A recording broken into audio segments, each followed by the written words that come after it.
हर seat पर तिगुना चुनाव है और कब कहां क्या हो जा ये या तो कुदरत के हाथ में है या फिर प्रत्याशी के भाग्य में है। अब कहने से तो भाजपा के कुछ नहीं होता। भाजपा 80 के आधे तक भी नहीं आती, 80 के आधे तक भाजपा नहीं आती। कहने दो, कहने से क्या हो। अभी पहले गठबंधन हमने कर देख लिया। गठबंधन के लोग हमारा वोट ले लेते हैं लेकिन हमें वोट नहीं देते। इसलिए बहन जी का बिल्कुल फैसला बिल्कुल सही है। इनकी सरकार रह ली, सबकी सरकार रह ली। संविधान के अनुकूल किसी ने काम नहीं किया। अगर किसी ने किया तो आप मुझे बताओ। आपने देखा था एक बार कोर्ट का फैसला बदलवा दिया था बहन जी ने 2 अप्रैल को। एक इशारा बहन जी का चाहिए, संविधान की तरफ आंख भी नहीं उड़ा सकते। बाबा साहब जब संविधान बनाया, बाबा साहब अकेले थे। आज उनके 40 करोड़ सपूत हैं, संविधान की तरफ तो देख भी नहीं सकते हैं। चाहती तो बहन जी भी अपना घर बसा सकती थी। बहन जी इस मिशन को अगर किसी के हाथ में देना चाहती हैं तो उसे पहले पूरा परिपक्व बनाएंगी। कार्यकर्ताओं को भी संदेश दिया कि मैं जब इतने बड़े पदाधिकारी को, नेशनल कोऑर्डिनेटर को हटा सकती हूँ तो हम और आप क्या चीज है। लोकसभा का चुनाव 4 चरण पूरे होने के बाद 5वें चरण की ओर बढ़ता जा रहा है। तमाम राजनीतिक दल जो है इसमें बड़े मजबूती के साथ जो है चुनाव लड़ रहे हैं। कहा जाए कि जो है इंडिया गठबंधन में बहुत मजबूती से चुनाव लड़ रहा है, तो वहीं जो है बीजेपी गठबंधन भी कहा जाए कि बहुत मजबूती से चुनाव लड़ रहा है। लेकिन बहुजन समाज पार्टी भी इस चुनाव में पार्टिसिपेट कर रही है। हमारे साथ बातचीत करने के लिए, चर्चा करने के लिए बहुजन समाज पार्टी के मुख्य मंडल कोऑर्डिनेटर नरेश गौतम जी बातचीत करेंगे, चर्चा करेंगे इन 4 चरणों को कैसे देखते हैं और अगले चरणों पर इनके किस तरह के जो है व्यू है, क्या ये कहना चाहेंगे चुनाव को लेकर, किस तरह की बात रखना चाहेंगे। जी नरेश जी, आपको बहुत बहुत स्वागत है। आपका भी सम्मान, स्वागत जी। सर, जो है 4 चरण पूरे हो चुके हैं। बहुजन समाज पार्टी भी है, तमाम जगह चुनाव लड़ रही है। अब प्रदेश के अगर हम बात करें, जो बहुत मजबूत से चुनाव लड़ने का काम आपने किया। हालांकि किसी गठबंधन का हिस्सा नहीं बहन जी रही हैं इस चुनाव में। जो है कैसे चुनाव देखते हैं? 4 चरण हुए, बड़े पदाधिकारी आप जो है बहुजन समाज पार्टी के माने जाते हैं। माननीय बहन कुमारी मायावती जी के नेतृत्व में बहुजन समाज पार्टी चुनाव लड़ रही है और पूरे देश में बहुजन समाज पार्टी चुनाव पूरे दमखम के साथ लड़ रही। हाँ, पास में हरियाणा है। अभी 13 तारीख में करनाल में रैली हुई, बहुत बड़ी रैली हुई। कल गोंडा, उसमें हमारी बांदा में रैली थी, बांदा में बहुत बड़ी रैली हुई। ये बहुजन समाज पार्टी की राष्ट्रीय अध्यक्ष बहन कुमारी मायावती जी के नेतृत्व में बहुजन समाज पार्टी चुनाव जीतते जा रही है जी। हर सीट पर तिगुना चुनाव है और कब कहाँ क्या हो जा ये या तो कुदरत के हाथ में है या फिर प्रत्याशी के भाग्य में है। प्रत्याशी के भाग्य में, लेकिन ये जनता फैसला करेगी। क्या आपके यहाँ प्रत्याशी करते हैं फैसला? जनता करती है फैसला, तो भाग्य प्रत्याशी का होता है। भाग्य प्रत्याशी का होता है। लेकिन बात की जाए तो जिस तरह से भाजपा कह रही है कि जब प्रदेश में 80 के 80 हमारी है, तो बहुजन समाज पार्टी कहाँ स्टैंड कर रही है? अब कहने से तो भाजपा के कुछ नहीं होता। भाजपा 80 के आधे तक भी नहीं आती, 80 के आधे तक भाजपा नहीं आती। कहने दो, कहने से क्या हो।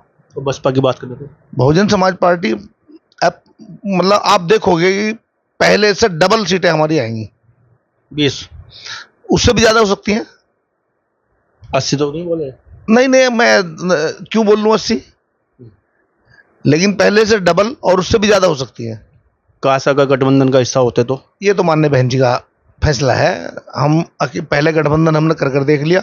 गठबंधन के लोग हमारा वोट ले लेते हैं लेकिन हमें वोट नहीं देते। इसलिए बहन जी का बिल्कुल फैसला बिल्कुल सही है जो माननीय बहन जी ने फैसला लिया। और हम बहुत अच्छे तरीके से चुनाव, हमारे कैंडिडेट और बहुजन समाज पार्टी के सभी कार्यकर्ता लगते चुनाव लड़ रहे हैं। तो आप इस बात को मानते हैं कि जो गठबंधन होता तो और मजबूत से चुनाव लड़ रहा था? मैं बहुजन समाज पार्टी का सिपाही हूँ, बहन जी का सिपाही हूँ। जो बहन जी कर रही है वो ठीक है। मेरे मानने न मानने से कोई फायदा नहीं है। इंडिया गठबंधन की बात करें तो अब वो हर आदमी अपना अपना चुनाव लड़ रहा है। मैं किसी के बारे में क्या कहूँ, मैं अपनी बारे में बात कर सकता हूँ। संविधान बचाने की बात कर रहे हैं, लेकिन बहन जी चुप है। संविधान किसने बचाया? संविधान लागू हुआ, कांग्रेस की सरकार थी। संविधान को पूर्ण तरीके से कांग्रेस ने लागू नहीं किया। दूसरा, जो गठबंधन का हिस्सा है उन्होंने संविधान की धज्जियां उड़ाई, उन्होंने आरक्षण का बिल फाड़ा। तो कि कौन संविधान की बात करे? संविधान बाबा साहब को मानते नहीं। बाबा साहब को आज फोटो, बाबा साहब को का हाथ में फोटो वोट के लिए ले रहे। बाबा साहब को तो मानते नहीं, उनके संविधान को नहीं मानते। उनके शासन में संविधान की प्रतियां फूंक के गई। कौन मान रहा है संविधान को?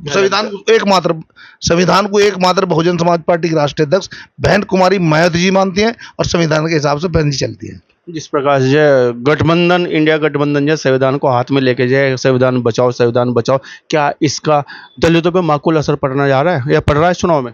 बहुजन समाज पार्टी राष्ट्रीय अध्यक्ष एकमात्र ऐसी नेताएं हैं देश में जो संविधान के बारे में सोचती है, संविधान को बचाने की बात करती है और संविधान की रक्षा करती है। इन्हें और बाकी तो संविधान इनकी सरकार रह ली, सबकी सरकार रह ली, संविधान के अनुकूल किसी ने काम नहीं किया। अगर किसी ने किया तो आप मुझे बताओ। लेकिन बहन जी चुप्पी भी तो साधे हुए हैं पूरी तरह। आपको लग रहा ना हर जिस आपने इसका मतलब बहन जी की जो रैली हो रही उन्हें पहले आप पत्रकार महोदय देखो, बहन जी के जो मैंने कवर किया सर। जो आपने कवर किया तो देखो आप बहन जी से ज्यादा बीजेपी पे कोई आक्रमण नहीं है, कांग्रेस पे, समाजवादी पार्टी पे अगर कोई एक नेता कोई किसी को बहन जी ने उनकी कमियां बता रही बहन जी कि भाई तुमने अगर तुम्हारी सरकार थी तो तुमने क्या किया। और अब मैं बात कर रहा हूँ संविधान की, जिससे संविधान को बचाने की बात कर रहा है विपक्ष, बात कर रहा है गठबंधन, बात कर रहा है, लेकिन बहन जी चुप है। उस बात को मैं कह रहा हूँ, मैं हमले की बात नहीं कर रहा हूँ। बचा सकती है संविधान को, कोई बचा ही नहीं सकता। ये तो सिर्फ मात्र वोट के चक्कर में कर रहे हैं अपना, और कुछ नहीं है। लेकिन इन्हें इस मामले में सफलता मिलने वाली नहीं, सिर्फ मात्र बहन कुमारी मायावती जी को सफलता मिलेगी। अगर कोई संकट है तो संकट मोचन जय बहन जी है संविधान की। बिल्कुल संकट मोचन बहन जी ने। आपने देखा था एक बार कोर्ट का फैसला बदलवा दिया था बहन जी ने 2 अप्रैल को। एक इशारा बहन जी का चाहिए, संविधान की तरफ आंख भी नहीं उड़ा सकते। बाबा साहब जब संविधान बनाया, बाबा साहब अकेले थे, आज उनके 40 करोड़ सपूत हैं, संविधान की तरफ तो देख भी नहीं सकते हैं। ये संविधान को में संशोधन कर सकते हैं छोटा मोटा, संविधान की तरफ आंख उठाकर देख सकते हैं। जिस दिन देखेंगे अगर बहन जी का एक इशारा हो जा, एक इशारा बहन जी का, इनकी हिम्मत नहीं है संविधान को छेड़ने की। लेकिन गौतम जी, आप जो संविधान के उपासक है, बाबा साहब के उपासक है, क्या आपको लगता है कि ये संविधान पे किसी तरह का कोई संकट है? मैंने बता तो रहा, ये अपनी चाल गलत चल सकते हैं। जैसे इन्होंने अभी जो प्रमोशन में आरक्षण हटाया अपने तरीके से, उसका बिल फड़ा, भारतीय जनता पार्टी प्राइवेट में लेके जा रही, ये कर सकते हैं। संविधान को ये छेड़छाड़ नहीं कर सकते। कैसे देखते हैं उन फैसलों को जब बहन जी कहते हैं मेरे उत्तराधिकार नहीं है, तमाम पद वापसी लिए जाते हैं, पार्टी से कोई वास्ता नहीं है, घर बैठो, आतंकवाद बोल देते हैं दूसरी पार्टी को, आकाश आनंद कुछ भी बोल देते हैं, तो बहन जी का कैसा फैसला आता है, उन फैसलों को आप कैसे देखते हैं? क्या कहना चाहेंगे नरेश गौतम जी? महात्मा ज्योतिबा फूले, छत्रपति साहू जी महाराज और अनेकों महापुरुषों के साथ साथ परम पूज्य बोधिसत्व बाबा साहब अम्बेडकर, मान्यवर साहब काशीराम जी का ये मिशन है। और ये मिशन, इस मिशन के लिए माननीय बहन कुमारी मायावती जी ने अपनी पूरी जिंदगी लगा दी। चाहती तो बहन जी भी अपना घर बसा सकती थी। बहन जी इस मिशन को अगर किसी के हाथ में देना चाहती हैं तो उसे पहले पूरा परिपक्व बनाएंगी। अगर कहीं गलती, बहन जी ने ये दिखा दिया कि अगर एक छोटा कार्य करता हो या बड़ा कार्य करता हो तो सब बराबर है बहन जी की नज़र में। अपरिपक्व के हाथ में जो इतना बड़ा उत्तराधिकार सौंप देना, फिर वापसी ले लेना, किस तरह का फैसला रहा है बहन जी का? ये बहन जी का बिल्कुल सही फैसला है जो बहन जी कर रही। बहन जी का करावा बाद में नजर आएगा सबको। अभी जब वो बनाए थे तब लोग कहे थे घर के को बना दिया, परिवार के को बना दिया।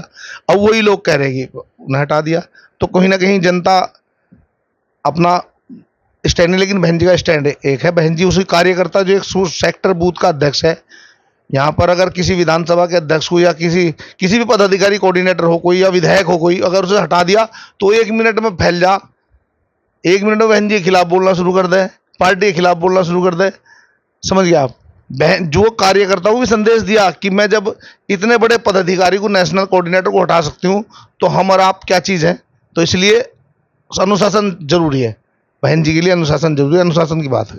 बहन जी के कार्यकर्ता ये कहा जाए कि जनता चाहती है कि बहन जी आक्रामक रूप अपनाए, विपक्ष को लेकर जो चुनाव चल रहा है, तो ऐसे में जो आकाश आनंद जब मंच से आक्रामक रूप अपना लेते हैं और ये कह देते हैं कि आतंकवाद, हालांकि उनके शब्द बहुत अच्छे नहीं थे, मैं ऐसा मानता हूँ कि शब्दों का चयन उनका सही नहीं था, लेकिन जो आक्रामक शैली उन्होंने रखी है जनता के सामने पेश किया इस चुनाव में, तो बहन जी ने जिस तरह का फैसला लिया है, जनता के अनुरूप जो है उन्होंने अपनी बात रखने का प्रयास किया। आकाश आनंद जी ने, बहन जी ने जो फैसला लिया, क्या आपको लगता है कि जो है आक्रामक शैली जो है बहुजन समाज पार्टी से बाहर की शैली हो चुकी है, यहाँ से भी चली गई आक्रामक शैली जो जिसकी जो जनता की मांग रहती है हमेशा?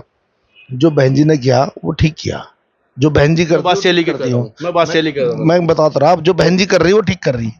आक्रामक शैली जो बसपा से बाहर की चीज नहीं, बाहरी की बहन जी आक्रमणिक नहीं है। अभी कल देखो आप कितनी थे बहन जी की, कल की बांदा की, उसमें देखो आप बांदा की रैली की, आप वो बहन जी की स्टेटमेंट पढ़ो, आप देखो, आप उन्हें वीडियो देखो बहन जी की। आकाश आनंद पे लिए गए फैसले क्या इस चुनाव में जो लाभकारी होंगे या कहने के इसका नुकसान होने जा रहा है चुनाव में? देखा जाएगा बहन जी को, कोई पार्टी को कोई नुकसान कभी नहीं होता। बहन जी जो करती है वो ठीक करती है। पार्टी को नुकसान नहीं होता। नहीं, कभी कोई नुकसान नहीं है बहन जी को। ये मिशन है, ये देश का अगला प्रधानमंत्री कौन? बहन जी होंगे प्रधानमंत्री। कैसे? कैसे देख लेना आप, 4 समीकरण 4 जून के बाद समीकरण आपके सामने आ जाएंगे। तिकोना चुनाव हो रहा पूरे देश में, 2007 की तरह सीटें आएंगी हमारी। और बहन जी जब 2007 में जब चुनाव हुआ था, कोई भी नहीं कहता था कि हमारी सीटें आएंगी। कोई गठबंधन एक्सेप्ट करेगा बहन जी को मुख्यमंत्री और प्रधानमंत्री बनाने के लिए? बहन जी के दोनों तरफ फिरेंगे, इधर वाले भी आ जाओ बहन जी, आप प्रधानमंत्री बन जाओ। चलिए, चर्चा करने के लिए, बातचीत करने के लिए बहुत बहुत धन्यवाद, बहुत बहुत आभार। शुक्रिया शुक्रिया शुक्रिया। जीडी न्यूज़ की सभी वीडियोस देखने के लिए यूट्यूब पर सब्सक्राइब कीजिए जीडी न्यूज़ चैनल को, और फेसबुक पर वीडियोस देखने के लिए जीडी न्यूज़ चैनल को लाइक और फॉलो करें। धन्यवाद।